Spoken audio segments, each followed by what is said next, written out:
अगर तुम्हें क्रिमिनल के माइंड में सोचोगे तो तुम्हें क्या मिलेगा? काफ़ी ज़्यादा सिमिलैरिटीज़ मिलती हैं ज़्यादातर क्रिमिनल माइंड में।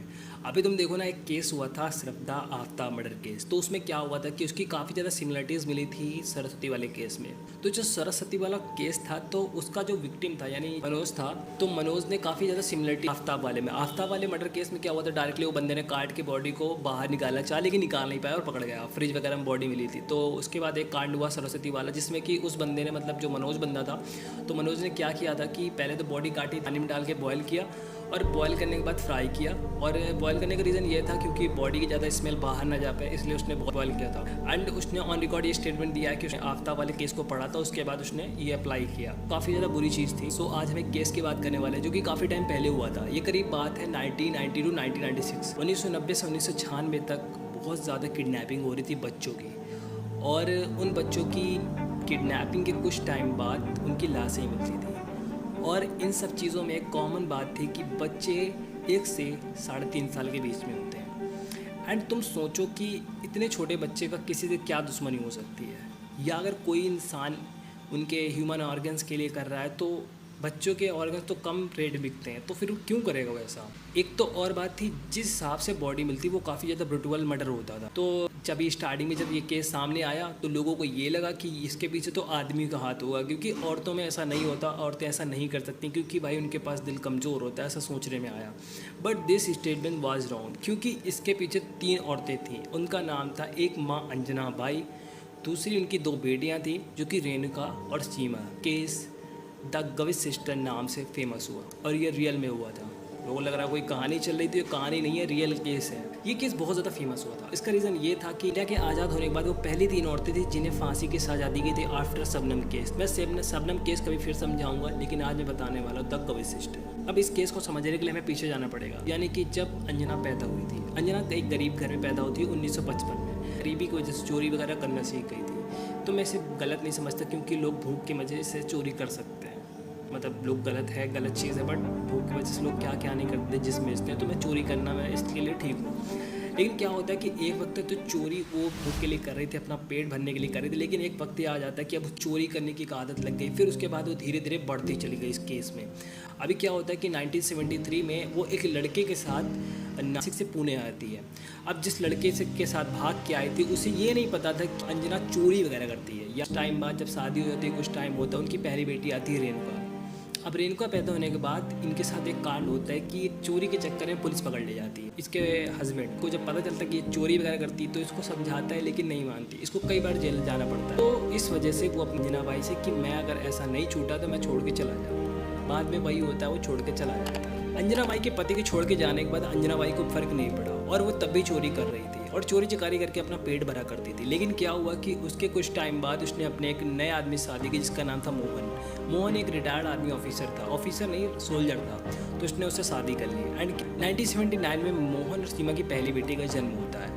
और जन्म होने के बाद भी यही सीन होता है कि इसको कई बार पुलिस पकड़ ले जाती है मोहन को, इसी चोरी वोरी के सिलसिले में। अभी जब मोहन को ये पता लगता है कि चोरी करती है तो उसे बुरा लगता है। एंड उसने समझाने की कोशिश करता है कि अंजना बाई को कि चोरी वगैरह आप छोड़ दो, वरना मैं आपको छोड़ दूंगा फिर से। तो अब इस बार भी यही हाल होता है कि जो पहली बार हुआ था, कि मोहन भी छोड़ देने का फैसला कर चुका था और ये मानने को तैयार नहीं थी। इधर ये भी छोड़ के चला जाता है। एंड फिर ये जो 3 लोग बचते हैं, यानी कि अंजना बाई, फिर उसकी बेटी पहली वाली सीमा, रेणुका।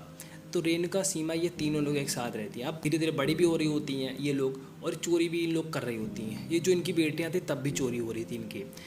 तो उस टाइम पे फ़ोन वगैरह नहीं होते थे, तो ये लोग ज़्यादातर चोरी क्या करती थी, मंदिर में जाती थी, मंदिर में जाके लोगों के ज्वेलरी चुराती थी। तो ज्वेलरी चुरा के बेचती थी, या किसी के कान की ईयररिंग से, या काफ़ी ऐसी चीज़ें चुराती। ज़्यादातर इसी में हिसाब होता था। वो आज का टाइम अलग है कि आजकल आदमी जो चोरी करता है वो फ़ोन होते, ज़्यादातर स्नैचिंग इसी में होती है। उस वक्त ऐसा होता था कि ये लोग मंदिर में जाके ज्वेलरी चुराती थी, क्योंकि वहाँ पे औरतें एकदम सेफ फील करती हैं, सिक्योर लगता है उनको, और देन चोरी हो जाती थी। तो ये अपनी बेटी को लेकर चोरी करने जाती थी। अब बेटियाँ इस काम में उतर चुकी थी, तो ये लोग काफ़ी ज़्यादा इसमें तरक्की कर रहे थे, मतलब चोरी करने में। फिर इसके बाद रेणुका की शादी कराई जाती है, जो कि किरण शिंदे नाम के एक बंदे से होती है। किरण शिंदे जो था, तो इन लोग का वो काम जानता था कि ये लोग क्या करती हैं, मतलब चोरी वगैरह करती हैं, तो इनको पता था। किरण शिंदे तैयार था शादी करने के लिए, कर भी लेता है। एंड फिर क्या होता है कि एक दिन किरण शिंदे और इनकी बेटी का जन्म होता है, रेणुका की। तो रेणुका तब भी चोरी कर रही थी जब इसकी बेटी का जन्म होता है। मतलब पैदा होने के बाद भी वो अपनी बेटी को लेकर जाती थी साथ में चोरी करने के लिए। एक बार क्या होता है कि वो मंदिर में गई होती है, मंदिर में चोरी कर रही होती है, एंड देन उसके बाद वो चोरी करते करते रंगे हाथ पकड़ जाती है। प्रियंका के पकड़ने के बाद उसने काफ़ी ज़्यादा दिमाग चला। उसके बाद उसने ऐसा कहा कि सिंपैथी गेन करने के लिए लोगों को कि देखो मेरे हाथ में, मेरी गोद में एक बच्चा है, तो मैं चोरी करने थोड़ी ना आऊँगी अपने बच्चे के साथ, अगर मैं आऊँगी तो सिंपैथी गेन करने की कोशिश की। और इसका ये फ़ायदा हुआ कि लोगों ने उसे जाने दिया बिना कुछ किए। क्या होता है कि वो शाम को अपने घर जाती है और अपने घर में अपनी माँ और बहन को ये कांड वाला बताती है कि मंदिर मेरे साथ ऐसा हुआ कि बच्चों को देख के मुझे छोड़ दिया। अब अंजना बाई के दिमाग में बड़ा खुराफाती आइडिया आता है कि वो सोचती है क्यों ना अब हम बच्चों को चोरी के लिए यूज़ करें। अब वो चोरी करने के लिए, बच्चों को यूज़ करने के लिए वो कहती है कि अब बच्चों की किडनैपिंग स्टार्ट कर देते हैं। तो पहले वो क्या था कि पहले चोरी करते थे, अब वो किडनैपिंग में आ चुकी थी, मतलब एक कदम और बढ़ चुकी थी। अब वो क्या करती हैं कि चोरी करने के लिए बच्चे उठाना शुरू करती हैं। अब अंजना बाई पुणे, थाने, कल्याण, नासिक, मुंबई ऐसे जगहों से बच्चे उठाने लगी थी। मतलब कि इन बच्चों में ज़्यादातर 1.5 साल से 2 साल 3 साल के बच्चे हुआ करते थे। अब 1.5 साल से 2 साल के बच्चे इसलिए क्योंकि उन बच्चों की कोई फ़ोटो नहीं होती थी और लैक ऑफ एविडेंस कोई FIR हो नहीं पाती थी। बस ये होता था किडनैपिंग हो गई, लेकिन बच्चे को ढूंढ नहीं पाते थे क्योंकि इतने छोटे बच्चे की उस टाइम पे फ़ोटो नहीं होती थी। 1990 की बात है, फ़ोटो होती थी, फोटोग्राफी होती थी, बट इतना ज़्यादा फेमस नहीं था। तो ये लोग गरीब बच्चों को उठाते थे क्योंकि गरीब बच्चे ज़्यादातर इनके पास लैक ऑफ एविडेंस होगा तो फिर क्या ही होगा, केस आगे बढ़ेगा नहीं, ख़त्म हो जाएगा। तो 1990 में एक 17 से एक भिखारी के बच्चे को उठाया जाता है। ना बाई बच्चे को उठाती है एंड उसकी जो बेटी होती है वो जाके चोरी करती है मंदिर में। अभी मंदिर में घुसते हैं चोरी करने के लिए, लेकिन दिन ऐसा ख़राब था कि उसकी बेटी जो सीमा होती है, सीमा पकड़ जाती है। लेकिन जब पकड़ जाती है तो अंजना बाई देख लेती है कि हमारी बेटी पकड़ गई है। वो क्या करती है, उसके दिमाग में एक और खुराफाती आइडिया आता है। वो तुरंत अपने जो गोद में जो चोरी किया हुआ बच्चा होता है उसको पटक देती है ज़मीन पे। एंड पटकने के बाद सारे जो वहाँ पे लोग जो पकड़ लिए होते हैं तो वो इधर देखने लगते हैं और इस मौके का फ़ायदा ये उठाती है सीमा, वो भाग जाती है वहाँ से। एंड अब भागने के बाद ये होता है कि अब ये जो बच्चा होता है बड़ा रो रहा होता है, तो उसको उठाती है अंजना बाई और उठा के भागने लगती है। उसे लगता है कि कहीं अगर ये चुप ना हुआ तो फिर कल को दिक्कत होगी, क्योंकि लोग पूछेंगे क्यों नहीं चुप हो रहा, या पकड़ में आ गए कि चोरी किया है बच्चा, ऐसा कुछ होगा तो दिक्कत हो जाएगी। तो वो रोते हुए बच्चे को उठाती है और मंदिर के बाहर भाग जाती है और रास्ते में एक हाईवे में जाके एक इलेक्ट्रिक पोल में उस बच्चे को पटक देती है और 3-4 बार पटकती है। वहाँ पे नॉर्मल पटकना नहीं था, ये जस्ट लाइक उसके पैर पकड़ना और सर उसकी इलेक्ट्रिक पोल पे मारना, तो वो बच्चे को मार देती है। और मारने के बाद वो एक हाईवे में किनारे जाके बच्चे को फेंक देती है। अब ये केस तो यहीं ख़त्म हो जाता है। अदिति एक बच्चे को उठाती है। अब बच्ची मान नहीं रही होती क्योंकि बड़ा ज़्यादा रो रही होती है अपनी माँ से बिछड़ने के बाद, तो बड़ा उसको रोना आ रहा होता है। तो ये ज़्यादा रो रही होती है तो ये लोग चुप नहीं करा पाते, इसको मारने का प्लान बनाते हैं। और मारते किस तरह, इसको इसमें पंखे में टांगते हैं, पंखे में छोड़ देते हैं, मतलब ऐसे किसी इंसान को उल्टा टांगो, पैर बांध के और छोड़ दो, सर के बल गिरो, खत्म। लेकिन जब इसको ये लोग डिस्पोज करते तो बड़े गंदे तरीके से करते थे। तो इस बच्ची जो आदित्य को पकड़ा था, तो आदित्य को डिस्पोज करने का तरीका ये था कि इन लोगों ने छोटे छोटे पीस किए थे और पीस करने के बाद एक पॉलीथीन में भरी थी। पॉलीथीन में भरने के बाद ये लोग मूवी देखने गए थे। मूवी देखते टाइम इन लोगों ने उस बॉडी पार्ट के जो छोटे टुकड़े थे आदित्य के, उसके साथ बैठ के मूवी देखी और पैर के पास उस पॉलीथीन को रखा। एंड देन जब मूवी ख़त्म हो गई तो उस पॉलीथीन को लेके गए ये लोग बाथरूम, लेडीज़ बाथरूम में उन्होंने उस पॉलीथीन के रख दिया और चले गए।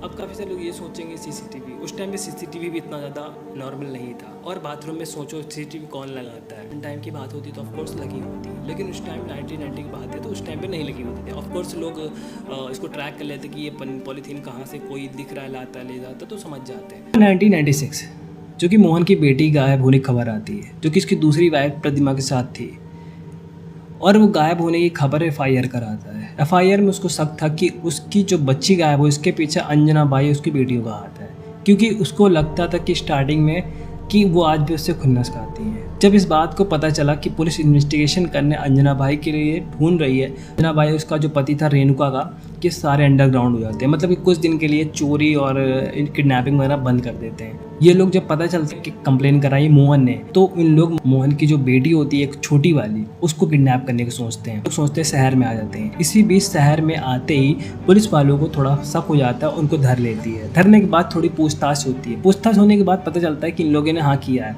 लेकिन पहले तो कुछ नहीं बोलते। लेकिन इस वाले घर जाके इन लोग को देखते हैं तो इनके घर में मिलता है काफ़ी सामान, खिलौने, छोटे बच्चों के कपड़े एंड काफ़ी कुछ। और जो कपड़े थे उनमें काफ़ी ज़्यादा खून वगैरह लगा हुआ था। इस वजह से पुलिस शक कर जाती है। शक करने के बाद इन लोग को काफ़ी ज़्यादा पूछताछ होती है। पूछताछ में सीमा मुँह खोल देती है, बोलती है कि उसकी माँ ने कहा था ये सब करने के लिए। लेकिन केस तब एक टर्निंग पॉइंट ले लेता है जब किरण सरकारी गवाह बनने के लिए तैयार हो जाता है, यानी कि रेणुका का हस्बैंड सरकारी गवाह बनने की अर्जी लगाता है और उसकी अर्जी स्वीकार हो जाती है। और वो तब पुलिस को हर एक चीज़ बताता है, हर एक वो चीज़ बताता है जो कि इन माँ बेटियों ने किया था, यहाँ तक कि किडनैपिंग, चोरी, मर्डर, एक एक चीज़ किस तरह चोरी की, किस तरह मर्डर किया और किस तरह उसे बॉडी को ठिकाने लगा दिया, यानी दफना दिया। अगर एक बात कही जाए, मुंबई पुलिस ने इस चीज़ में काफ़ी अच्छे काम किए। बहुत ज़्यादा केस जल्दी सॉल्व हुआ और बहुत जल्दी काम किए गए इस चीज़ में। अभी क्या होता है कि 1997 में अंजना बाई की बीमारी की वजह से डेथ हो जाती है। डेथ होने के बाद अभी तक तो कोर्ट की ट्रायल स्टार्ट भी नहीं होता, लेकिन जब कोर्ट का ट्रायल स्टार्ट हुआ तो 150 गवाहों के साथ किरण शिंदे का स्टेटमेंट रिकॉर्ड हुआ। जून 2001 में कोल्हापुर सेशन तय करती है कि रेणुका और सीमा को guilty on 13 kidnapping and 6 murder, क्योंकि 13 किडनैपिंग और 6 मर्डर की खाली एविडेंस मिल पाए थे, क्योंकि और जो किडनैपिंग और मर्डर थी जिसके पीछे हुई थी उसके पीछे हाथ था अंजना बाई का, इसलिए उन केसों को साइड में रख दिया गया। लेकिन जो इन 6 और 13 केस हुए थे, 6 मर्डर और 13 किडनैपिंग, इनके पीछे अवेलेबल ऑफ एविडेंस इन लोगों को मौत की सज़ा सुनाई गई। 2004 में ये लोग बॉम्बे हाई कोर्ट में जाते हैं और कहते हैं कि भाई हमारी डेथ सेंटेंस है, इसको ख़त्म करके उम्र कैद की सज़ा कर दी जाए। लेकिन हाई कोर्ट भी इनका साथ नहीं देती और इनकी अर्जी जो होती है ठुकरा दी जाती है। फिर उसके बाद इन लोग 2006 में इन दोनों ने सुप्रीम कोर्ट में दरवाज़ा खटखटाती है, लेकिन याचिका होती है तो उसको भी खारिज कर दी जाती है, यानी कि इनकी डेथ सेंटेंस बरकरार रखी जाती है। 2008 में राष्ट्रपति के पास मर्सी पिटीशन फाइल करती हैं। लेकिन क्या होता है कि राष्ट्रपति के पास प्रेजेंट टाइम में भी काफ़ी ज़्यादा मर्सी पिटीशन फाइल होंगी, बट वो इतनी जल्दी नहीं देखते हैं, तो इसके पीछे काफ़ी ज़्यादा टाइम लग जाता है। और फिर टाइम लगने के चक्कर में ये लोग काफ़ी ज़्यादा वेट करती हैं। आफ्टर ऑल उन्होंने भी दया याचिका ठुकरा देती है। इसके बाद क्या होता है कि एक बड़ी अलग तरह की ये लोग सोच रखती हैं और जाके फिर से हाई कोर्ट में, बॉम्बे हाई कोर्ट में दोबारा से एक रिक्वेस्ट डालती हैं। और रिक्वेस्ट ये होती है कि इनकी जो 2001 से 2008 तक का टाइम बीता है वो रोज़ डेली मर के बीता है, क्योंकि इनको फांसी की सज़ा ऑलरेडी हो चुकी थी और फांसी होनी थी तो दे देते, ये रोज़ क्यों ऐसा कर रहे थे। मतलब कि इनके साथ बहुत ज़्यादा अन्याय हुआ है और इन लोगों के साथ इन लोग एक काम करें कि हमें उम्र कैद की सज़ा दे, बल्कि फांसी की हटा दे। हाई कोर्ट इनको एक्सेप्ट कर लेता है और फिर इनकी जो फांसी की सज़ा होती है वो रुक जाती है। एंड मैं ये कहना चाहूँगा कि यार जब 42 बच्चे मारे गए या 6 बच्चे किडनैपिंग, मतलब 6 बच्चे जो मर्डर हुए हैं, तो उसके बाद अगर ऐसा बंदा कह रहा कि उसकी फांसी की सज़ा कम करके या सज़ा कम करवाने की बात ही कर रहा है, तो ये बड़ा अजीब है। और ज़रा सोचो जब उन 42 बच्चों को मारा था तो इन लोगों को कैसा लगा होगा। ऑन रिकॉर्डिंग इन 6 मर्डर दिखते हैं, क्योंकि और जो थे उनमें अंजना का हाथ था और जो किरण शिंदे था वह बच गया था क्योंकि सरकारी गवाह होके, बट उसके ऊपर भी थोड़े चार्ज वगैरह लगने चाहिए थे, क्योंकि वो बंदा जो था वो डिस्पोज बॉडी करता था, मतलब कि वो ठिकाने लगाता था। एंड वो कई बार बताया था कि गन्ने के खेत में वो दबा के आया, और कई बार उसने बताया कि उसने पूरा एकदम बॉडी गलाने के लिए उसने पाउडर वगैरह छिड़क दिया, ऐसे करके उसने काफ़ी ज़्यादा किया। तो मुझे लगता है इस चीज़ पे किरण शिंदे को भी कुछ करना चाहिए था, बल्कि उसको इन्होंने पुलिस वालों ने छोड़ दिया एंड कोर्ट में उसको छोड़ देती है एंड इन दोनों बहनों को उम्र कैद की सज़ा दे देती है, क्योंकि माँ इनकी पहले ही ख़त्म हो जाती है, जो कि ट्रायल के पहले हो चुका था। तो थैंक यू, अगर तुमने वीडियो देखी हो, अगर नहीं देखी है तो देख लो। Thank you so much. मिलते किसी अंदर वीडियो, तब तक के लिए धन्यवाद।